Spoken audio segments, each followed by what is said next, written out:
Welcome, everybody. This meeting will be recorded and posted to the OATS website and YouTube channel for the benefit of those who couldn't attend live here today. And I just want to say welcome to the Advisor Call Series. I'm your facilitator, Nate Powell-Palm. I'm the OATS training specialist, and this series is brought to you in collaboration with the American Society of Agronomy and the University of Wisconsin-Madison's O-Grain program. This is the fifth of 6 calls we'll host at the series. Visit the OATS website to view the call schedule and the list of topics. The call series topics and guests are drawn from a video series recently released by O-Grain and ASA. And you can check these out at in the chat with this link.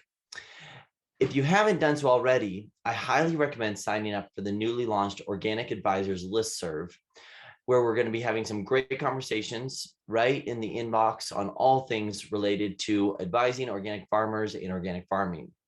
The link to sign up is in the chat. And that's pretty much it for housekeeping. So let's get started with today's discussion. Our guest today is Dr. Joel Gruver, Professor of Soil Science and Sustainable Ag at Western Illinois University. In addition to teaching, Dr. Gruver is the director of the WIU Organic Research Program. He received the National No-Till Educator of the Year Award in 2015, and his research interests include conservation cropping systems with a focus on cover crops and organic grain production, soil organic matter, and innovative teaching methods. So we'll get kicked off here. Thank you, Dr. Gruver, for joining us today. We really appreciate your time. Happy to be here. Just to get kicked off, would you share how you got involved in organics and sort of what your journey into the organic sector was? Well, basically, I grew up on a small back-to-the-land farm in Maryland, and my mom just sold the farm this spring. So that legacy is changing, but she realized that I had really grown roots here in Illinois, and she found a young couple that are doing organic flower production. And so it is something that I'm actually both sad and excited about to see how they take on that land. But basically, that was my foundation. It wasn't a major moneymaker or financial foundation for the family, really, but it was what gave me my interest in plants and soil. And then I started working on farms in the area, local farms. Then I did some farm internships, started managing some farms, and mostly the focus was on horticultural crops early in that time. And then I went to graduate school and did research first with Ray Weil at the University of Maryland, and that just really solidified my interest in sustainable soil management, cover crops, soil health, that type of thing, and also in teaching, because Ray's focus is very much on teaching.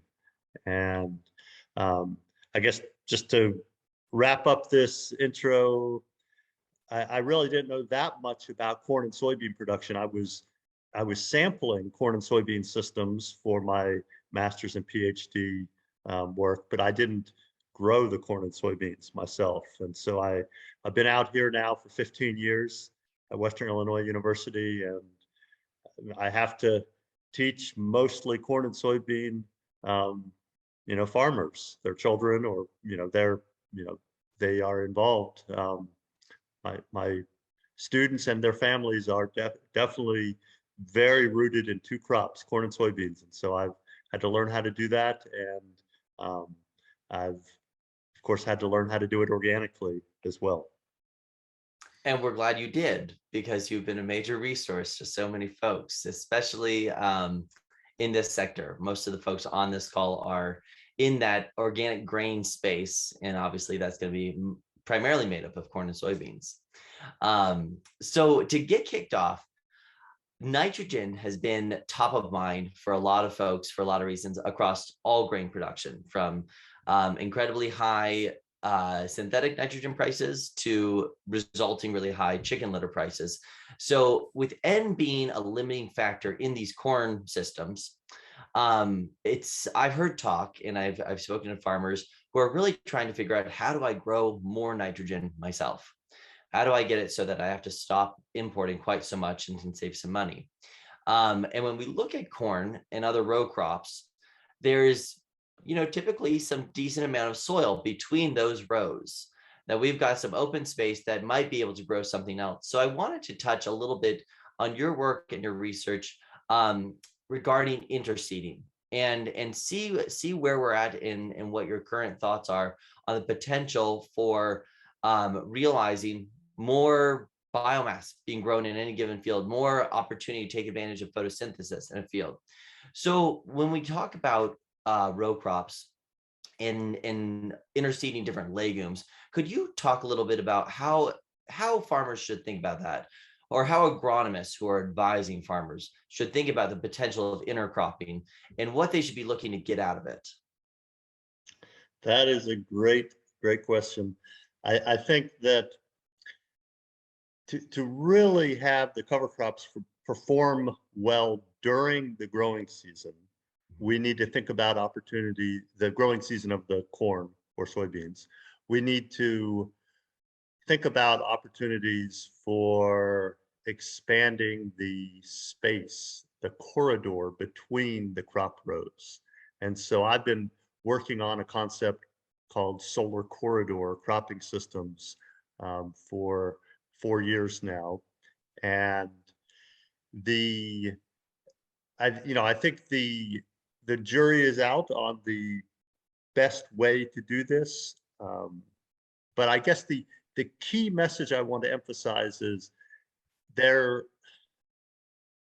there are opportunities for direct benefits from interseeding, but I don't think nitrogen supply is one of those. When I say direct, I mean short-term, direct transfer of something the cover crop or other, potentially another cash crop, growing concurrently with the primary cash crop.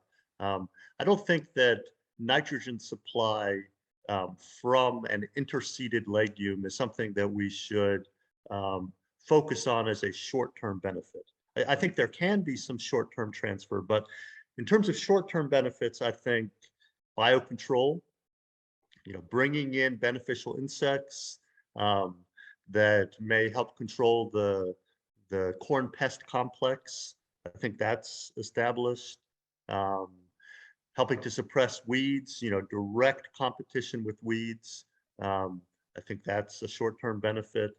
But when I look at interseeding, I'm really looking at long-term legacy effects as being the primary benefit.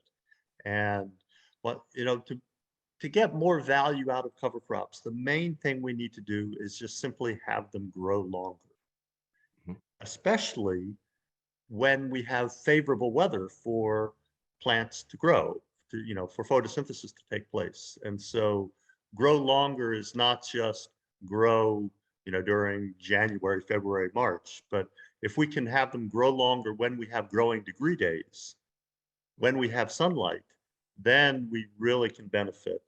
And so interseeding involves, overlap with the cash crop. And obviously, our summer cash crops are growing when we have the best opportunity for really rapid plant growth. And so if we can if we can share some of that best opportunity with the cover crop, we can get more growth out of our cover crops. But we need to do it in a way that we don't have negative effects on the cash crop, or very limited negative effects. So I don't want to say that solar corridors are the only way to do it, but it's an easy way to grow a lot more cover crop.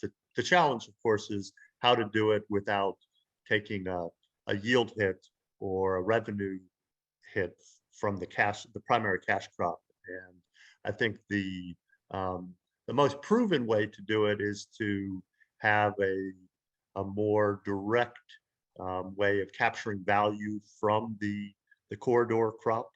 And so that would, the most obvious way would be grazing, where you have a following following the harvest of the primary crop, you have grazing animals come in and they can directly benefit from forage that you grew between your rows of cash crop. If your goal is just simply to build soil health, improve when I think about legacies, there are kind of three things I think about. I think about improving, maybe the most obvious one for us in our solar corridor work. We're trying to improve the physical environment to create a network of biopores so that the roots of following crops can grow down those pores and have access to a greater volume of soil. But I also think about a legacy of greater nutrient availability, and I think about a disease suppressive soil legacy as well. And so those are some of the things that I guess I'm really targeting rather than just short-term nitrogen availability. I guess one last thing to add in addition to thinking about giving the cover crops a longer season to grow, I think we can enhance cover crop growth by selecting the right species and also the right microbial partners for those species. So if we can use inoculants more effectively on our cover crops, I think we can get more out of them.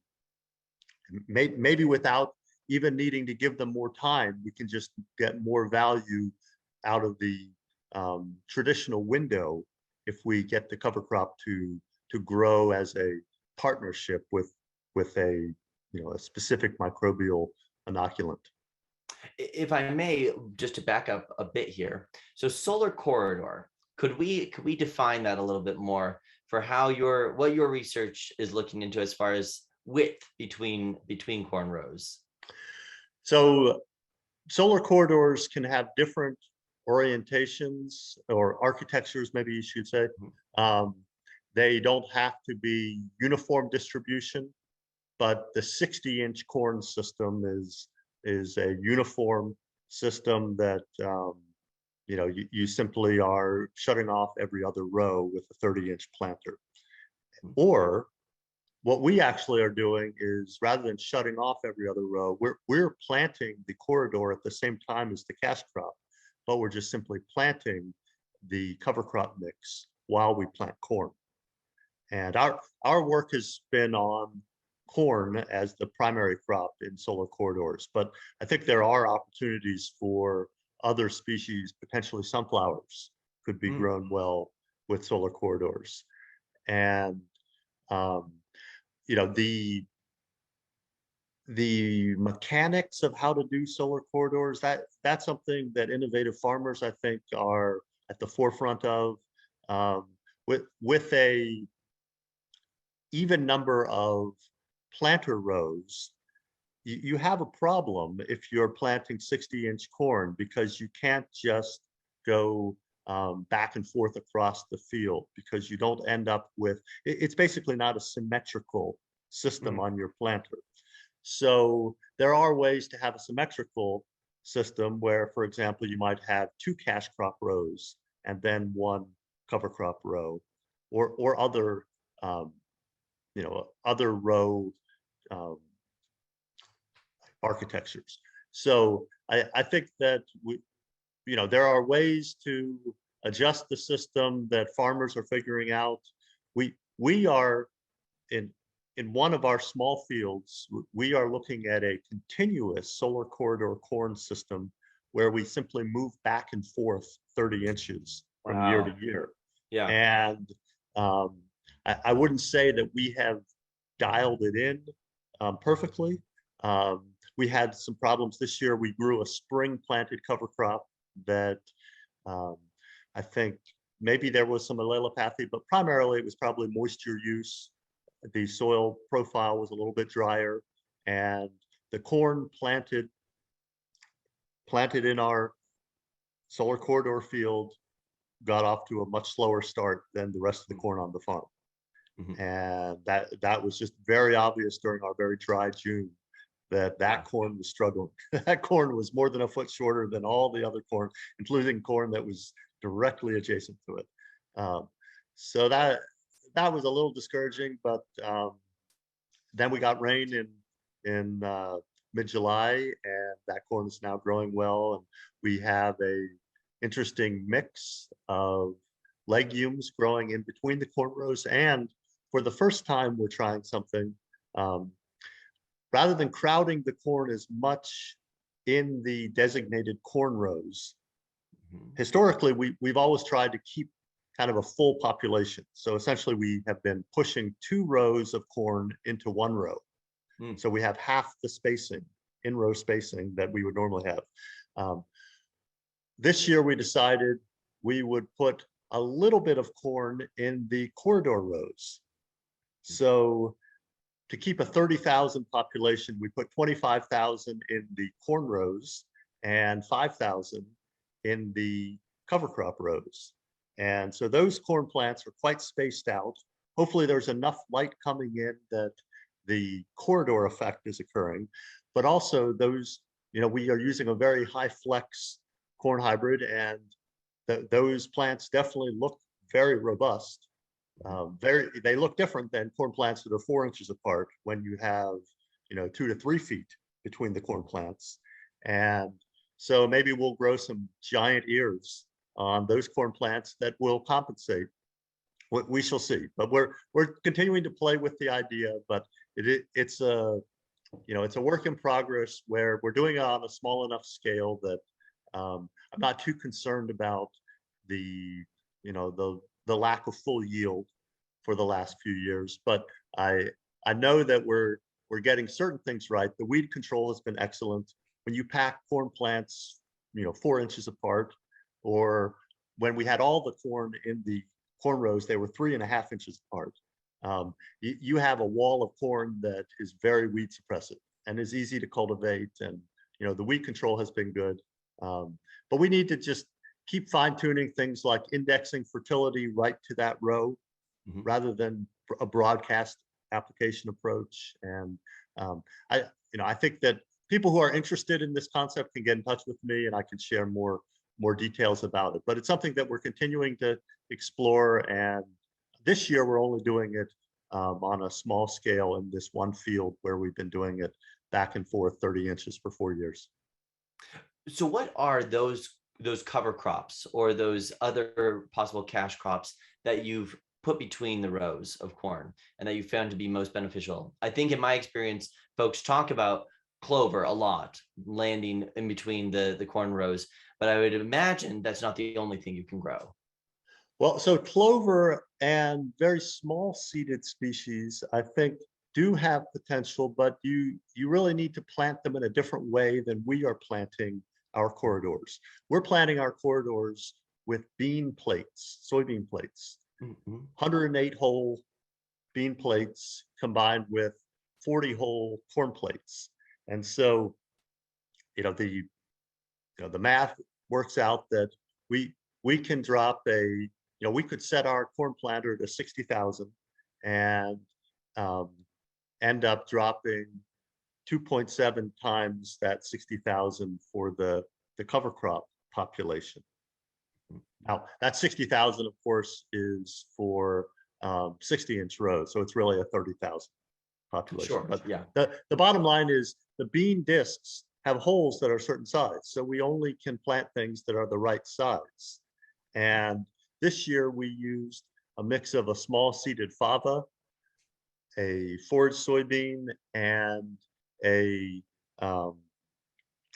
yellow pea.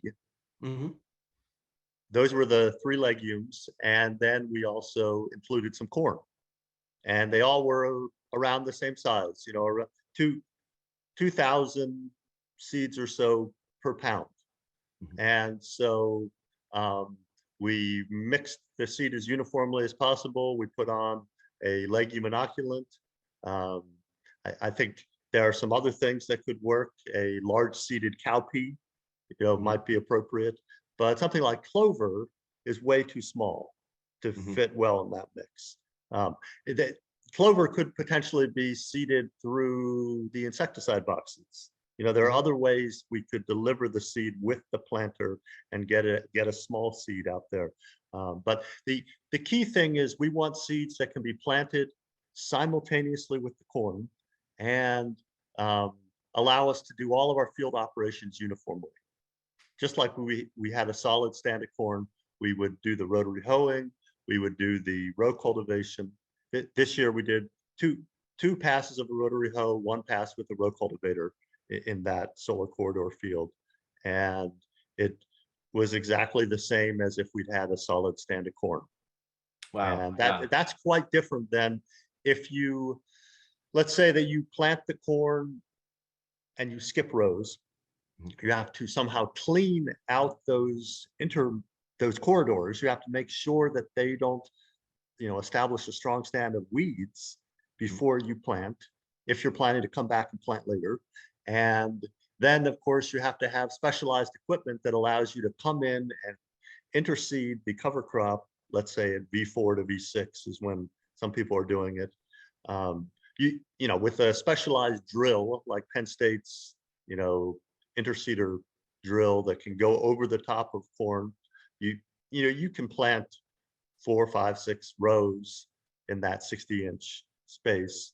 But you have the issue of weed control. You have the issue of, you're not using as much of the window of opportunity for growth because you're waiting a month or so. So we've just decided to use this simple approach where we're planting the cover crop on a row simultaneous with planting the cash crop. And so if I understand the weed control tillage efforts right, we're going to have both crops planted, both the cover crop as well as the corn. And then over everything, we're going to be taking the rotary hoe at the similar days of growth. Or no, am I missing that? Yeah, just rotary hoe, basically pre-emerge. So rotary hoe at maybe 4 days, and then rotary hoe, maybe a week to 2 weeks after that. Essentially, it depends on the weather, the soil conditions, but the purpose of the rotary hoeing, and this is something I hope we can explore a little bit further. We're really trying to have a highly efficient uniform pass, or a pass that disturbs the whole soil surface uniformly and gives your cash crop that jump on on everything else that might compete. And we're planting with the corn planter. We're putting everything at least 2 inches deep, and so disturbing the top 1.5 inches, maybe even 2 inches, without disturbing the seeds that are planted deep. That just is a highly efficient way to give the cash crop and the corridor crop an advantage. Well, that sort of points us in a direction I was really hoping we would be able to go.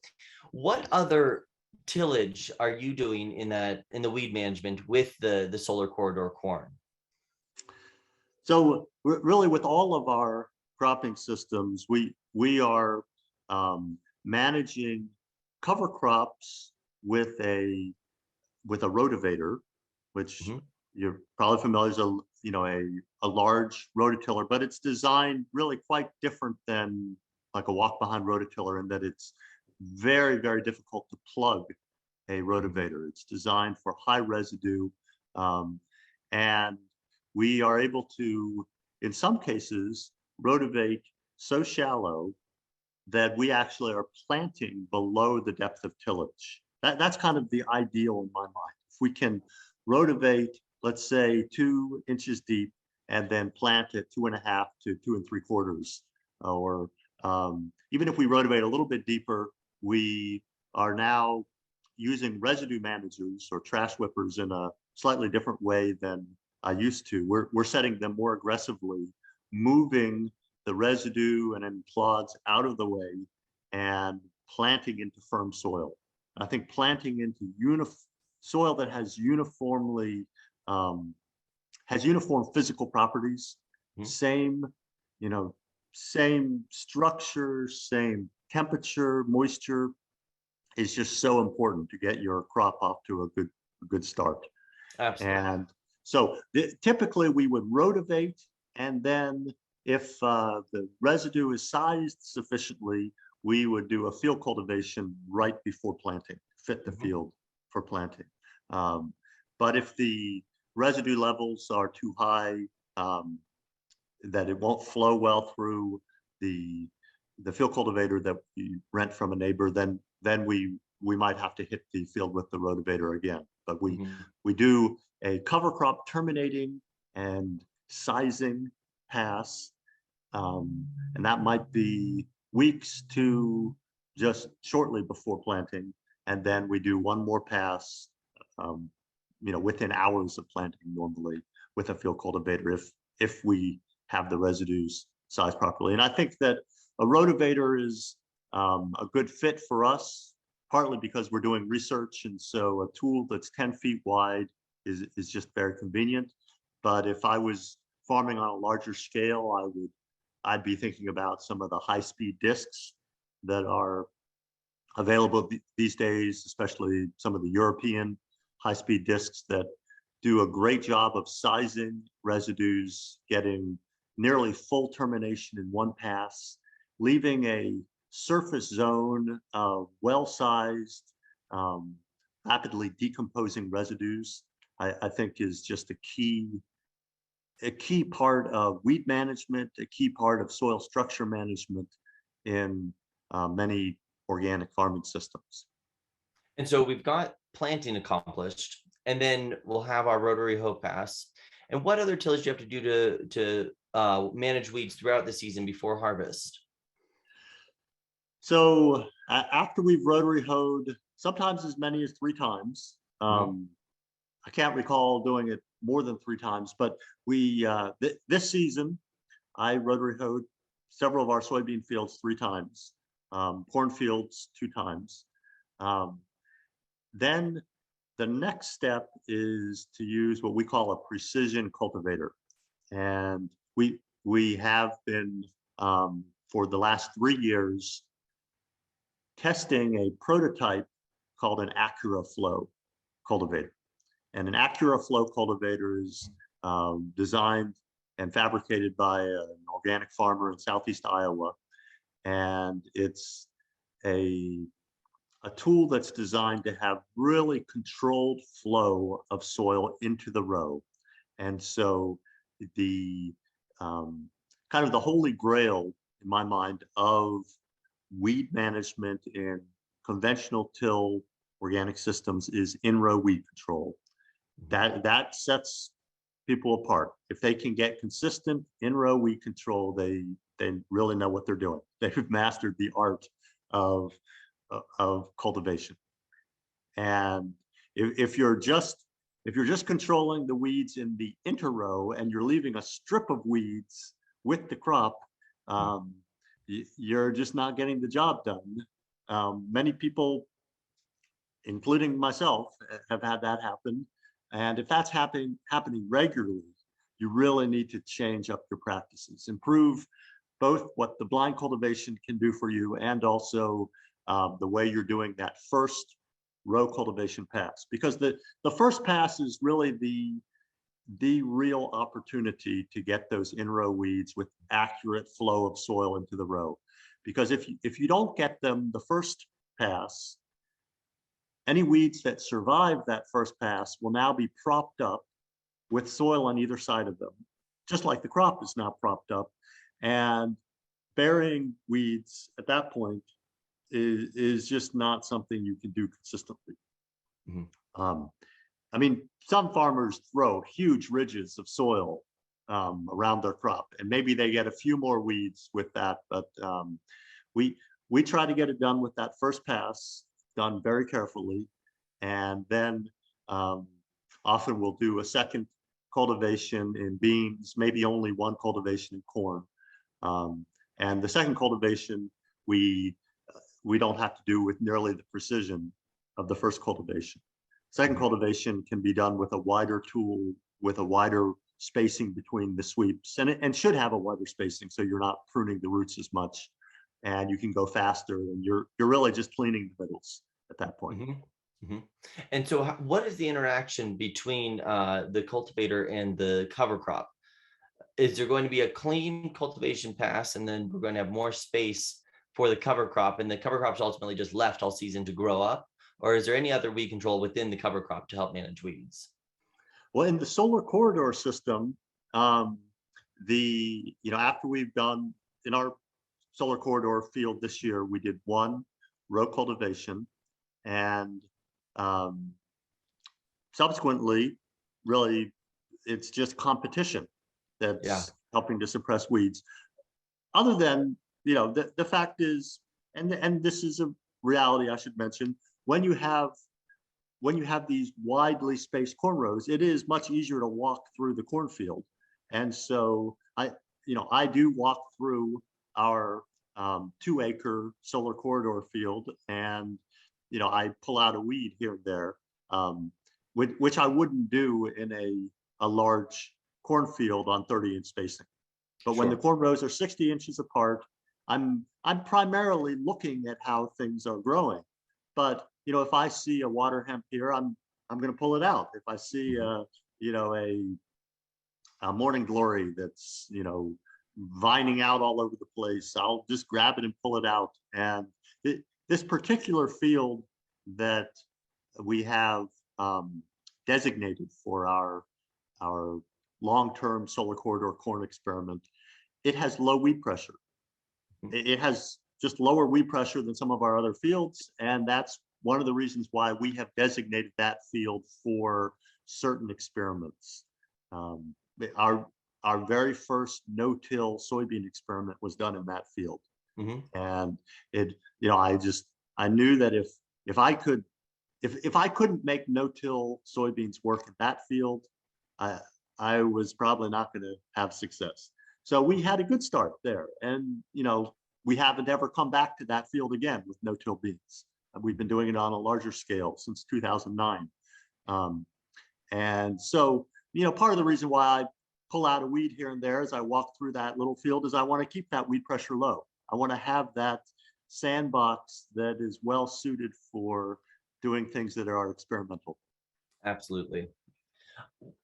When thinking about tillage on the whole, at the top of this call, we talked about the fact that we have high nitrogen prices and we're on the hunt for cheaper nitrogen for organic corn or more efficient use. At the same time, diesel has been really expensive, and I always associate, at least on my farm, diesel usage with tillage because it's more passes and more pulling. Could you speak a little bit to how, in your research, in your experience, how should organic farmers think about tillage? What is that end goal? We talk about no-till a lot, as I think sort of a broad concept, somewhat mimicking the same language used in conventional. But how would you say organic advisors should be introducing tillage to farmers interested in transition, and what the best tillage systems, most cost-effective, most effective in weed control systems? What are traits that you've seen that could describe those systems? That's a great question that I think about a lot. And I just recently put together a presentation called Judicious Tillage in Organic Farming Systems. So that's out there. And if anybody wants to take a look at those slides, they can contact me. But I've shared those slides with several lists, so some people have seen them. One of the key concepts in that slide set is we are trying to balance tillage objectives with the negative effects of tillage. There are very valid tillage objectives, whether that be preparing a seed bed or controlling weeds or shaping the soil surface, for example, creating ridges or knocking down a ridge. There are certain things that tillage does for us that we don't need to say, well, that's something that just isn't going to happen. We need to accomplish those tillage objectives. The question is, how can we accomplish those objectives while controlling erosion, while preventing excessive destruction of structure such that we end up with a crust, while, avoiding compaction, tillage pans. So if we have a clear concept of what our objectives are and what these negative things are that can come with tillage, and obviously the energy cost, the cost of the equipment, those costs are high. So that's that's on the negative side of the ledger. If we have a clear sense of what we're trying to balance, then to me, that's what it's really all about. Farming is all about the balancing act of, making compromises, and just telling a farmer, well, an organic farmer specifically, your goal is to eliminate tillage, or your goal is to do as little tillage as possible. I think that's just a very fuzzy goal that doesn't direct you towards finding the specific solutions to your farm's challenges. And so I think the idea of balancing tillage objectives with negative consequences, that's more specific. And the farmer can sit down and write out what they have as their objectives, what they're seeing as negative effects. And ultimately, I use kind of two measures of a farming system's success. And this isn't just related to tillage, but in an organic farming system, if the soil structure is improving and the weed control is becoming more reliable, then the farming system has things that are going right. And if those two things aren't working, then the farming system needs adjustment. And the tillage practices, whether it be the tool or the timing or the sequence, those things, can be adjusted. I think the other piece of this that I want to emphasize is no-till. No-till soybeans specifically, which is where people I think have had the most success in terms of making an annual crop in organic farming systems, produce reasonable yields somewhat reliably with a no-till planting system. I think we just need to move beyond, can we do it one year in a no-till system, and really think about, are we doing it in a way that the farming system is benefiting? That the whole, for example, the following crop, do we have more problems with that following crop, or do we have advantages for that following crop because the preceding crop was no-till soybeans? And what I'm trying to do these days is figure out how to have the following crop be corn, and how to grow a better corn crop following the no-till soybeans. So I want the longer term legacy effects to support my following corn crop. And so I'm trying to grow legumes with the cereals. The cereals are still for example, cereal rye or triticale. There could be other small grains, but the cereals are the winter cereals are the primary biomass producers and weed suppressors, but I want to grow legumes interseeded with those cereals. And what are some of the legumes that you like to put in with your cereals? Well, I'm kind of early in doing this, but I've had success with winter peas. Winter peas planted at the same time as the cereal rye. So last year, for example, we had Survivor winter pea planted with Gardner cereal rye. And it kind of looks, we have corn planted in that field this year. It kind of looks like there is a response that those 12-row passes of corn where we had the preceding winter pea, it kind of looks like that corn is a little darker green, maybe a little taller. Oh, yeah. So we shall see. We shall see. There wasn't really an effect on the soybeans, but that's fine. I want to be able to include the legume without having a negative effect on the beans. So I Right. don't want to have more weeds in the beans. But if I can have a system that actually allows my legumes to grow all the way to full flower, or potentially even all the way to setting seed, viable seed, that can volunteer the next season or seasons, that's so much more than killing a legume when it's only 6 to 12 inches tall. Sure.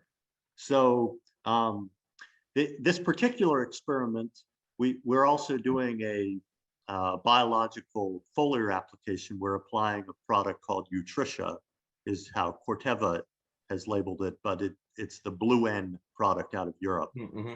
And so we have that flown on with a drone, and we have a modest nitrogen program. We only put on about 2,500 gallons of hog manure, so that's less than 100 pounds of nitrogen.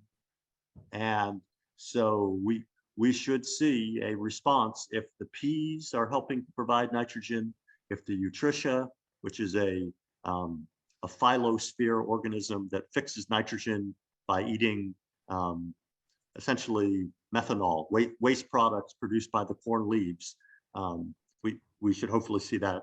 And then back to your original question, we also had crimson clover, and we had balanza clover. The balanza hasn't done much for us planted with rye where we planted it, but the crimson has done well. So I had excellent growth of crimson last year. I had also excellent growth of crimson this year. And this year, one of the mysteries of agriculture, we had great volunteer balanza in our no-till soybean experiment. The rye did not get any balanza planted with it, but we had essentially failed stands of balanza in previous years in those fields. The balanza just didn't, it fizzled out, didn't amount to much in the past. But lo and behold, this year we had beautiful balanza in many acres of no-till rye, many acres of rye that we no-tilled beans. Sure. Yeah. And that balanza has set lots of seed. And so maybe we will have volunteer balanza for years. And I guess, that's another thing that I'm really trying to think about, how to have the right legumes become part of the soil seed bank and just volunteer in our fields. Yeah. And I say the right legumes because I think there are some that we don't want. We need to be very careful about vetches volunteering in our fields if we grow small grains. One thing with with our continuous solar corridor corn system, maybe vetch would be perfect for that field, and we could just have lots of volunteer vetch every year and not worry about it, because I'm not concerned about it in corn or soybeans, but I'm definitely concerned about it in small grains. So if we have a system where we're not including small grains, maybe volunteer vetch would be awesome. But in most of our fields, I'm looking at volunteer clovers as being a good thing, maybe even volunteer cowpeas as a good thing.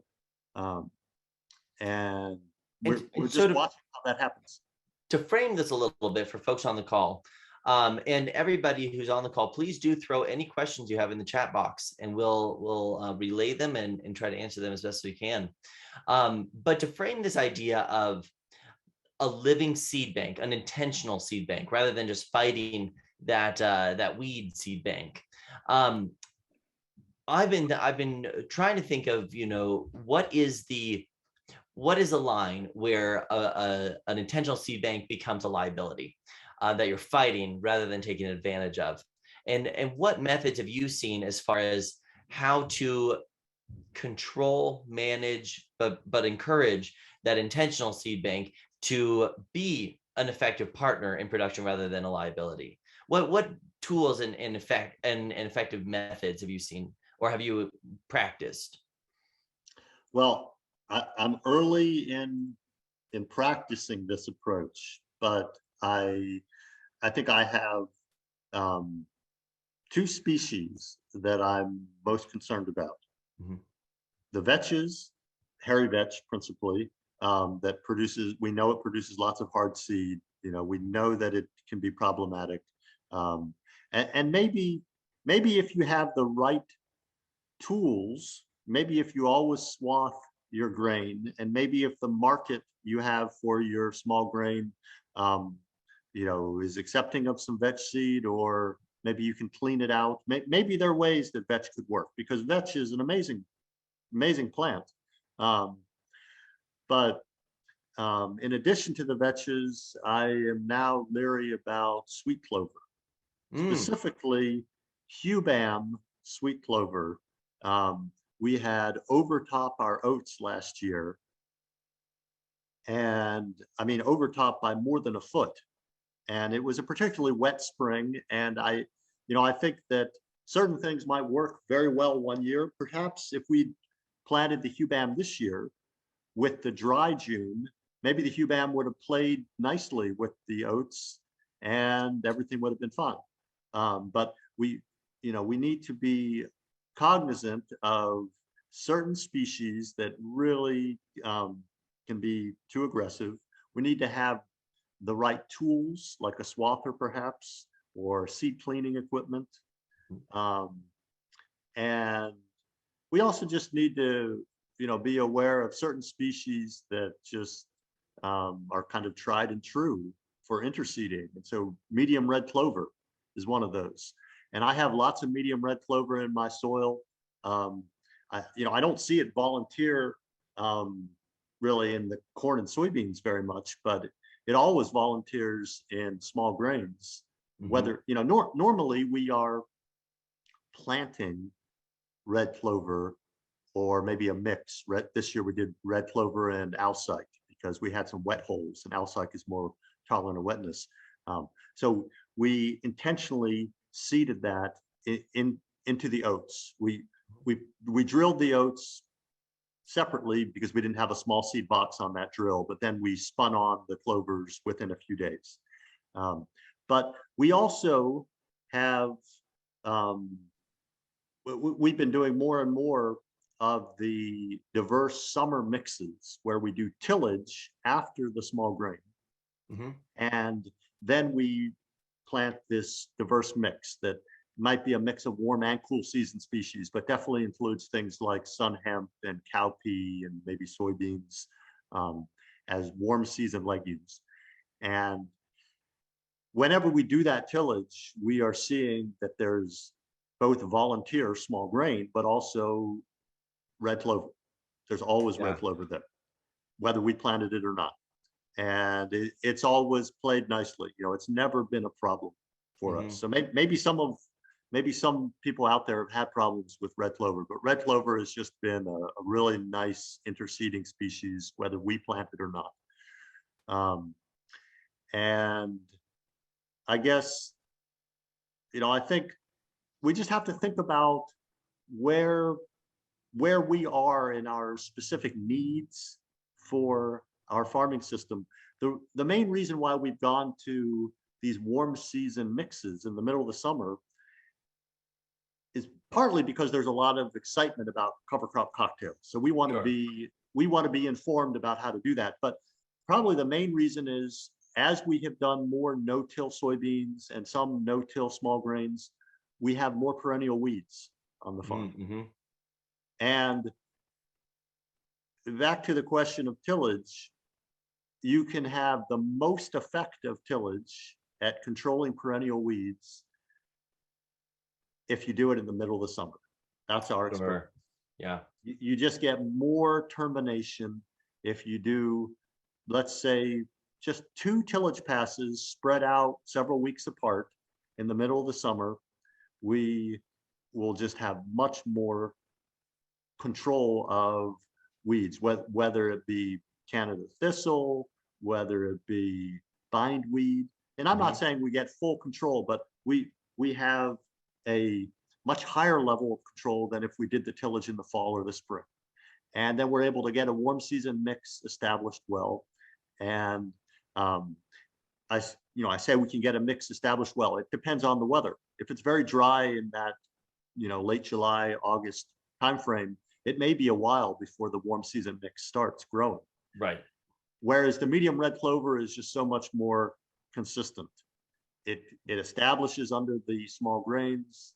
It may not do as much if the small grains are really productive, but then after the small grain comes off, it will grow, and management is very easy. You can just do, a mowing once or twice, get good control of weeds, and the red clover responds well to that mowing. It's just a very simple, straightforward system, but the red clover isn't nearly as suppressive of your perennial weeds as doing that midsummer tillage and then growing the warm season mix. So when we have the perennial weeds coming on, those fields, we target the midsummer tillage. We have a question from one of the audience members. You mentioned European high-speed discs. Did you have any brands, makes, models that you're experimenting with?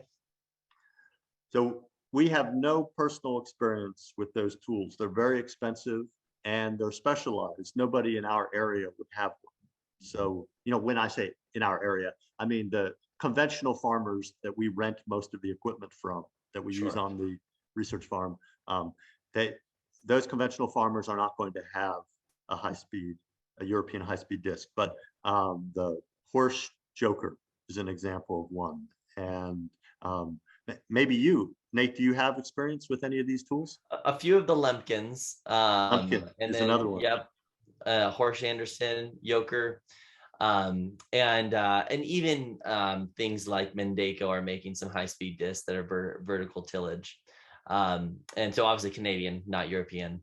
But a follow-up to that question was, in your research or understanding, is disc speed related to soil structure degradation? Does faster disking ultimately result in more degradation, or is there any relationship there between speed and soil structure degradation? I think what it really comes down to is what you are incorporating with that disc. If you have grown a cover crop mix or a single species, let's just say, for example, a farmer that I interact with who's in Nebraska, he grows vetch ahead of corn. He lets the vetch, get quite a bit of growth, and then he terminates it with a high-speed disc. And he has this rapidly decomposing but high residue zone, top 2 inches, that he's able to plant below that. And that zone suppresses weed germination, but also has decomposed enough that it will flow very well into the row when he starts doing his row cultivation. It's amenable to his rotary hoeing that he does before row cultivation. And there's another farmer I know who uses a high-speed disc in Indiana, and he has a cover crop, a diverse cover crop mix. I think was fall planted, but he's terminating it in the spring with his high-speed disc, and then having similar benefits. And it's actually a soil tilth building approach rather than degrading. So a high-speed disc used where you just have dead residues or very little residue at all is going to have a very different effect than incorporating a green cover crop mix. And I haven't done research on this, but I just keep hearing very good things about people that are terminating cover crops that have gotten a substantial amount of biomass.